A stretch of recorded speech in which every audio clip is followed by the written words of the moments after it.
Now our furnaces will be working hard as these winter conditions settle in, but if you need repairs, you may have to wait. News 5's Andy Cohen joins us live from Pueblo.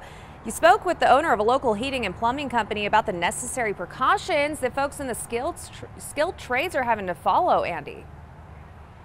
Yeah, that's right, Elizabeth. OSHA and the CDC recommend that in-home service repair companies screen both their employees and their customers for any symptoms of the virus before they schedule any work. And when you have widespread community transmission of COVID-19, like we do not only in Pueblo but in other communities, those companies can choose to delay that work until they feel it's safe. Patterson Plumbing and Heating has helped families in southeast Colorado to fix leaks and keep furnaces and water heaters working for more than 3 decades. But the extensive spread of coronavirus right now has raised some tough decisions. We have one customer right now that the whole family's positive. Their water heater went out. They haven't had hot water for over a week.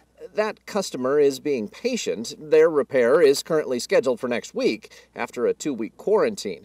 But not all customers might be so forthcoming. And he fears that a furnace failure could be deadly.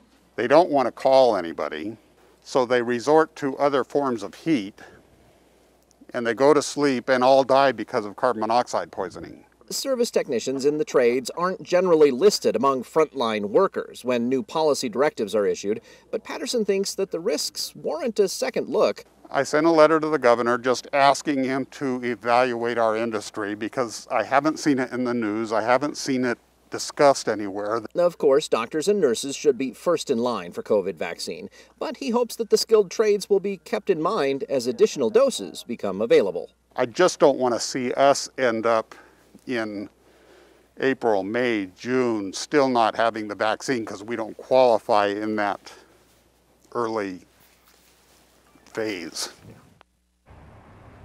Now, in those OSHA recommendations, when there is an emergency or urgent repair, they recommend that the service worker wear their PPE, like masks, gloves, even face shields, and that they and the customer should maintain proper social distance while the work is going on inside of the home. Anybody who's symptomatic should be kept in another room, have a physical barrier like a wall, or maybe even put some plastic up. And they also recommend increasing ventilation. Open a window, turn on the air conditioner to get the air moving. Always watching out for you, Pueblo. Andy Cohen, News 5.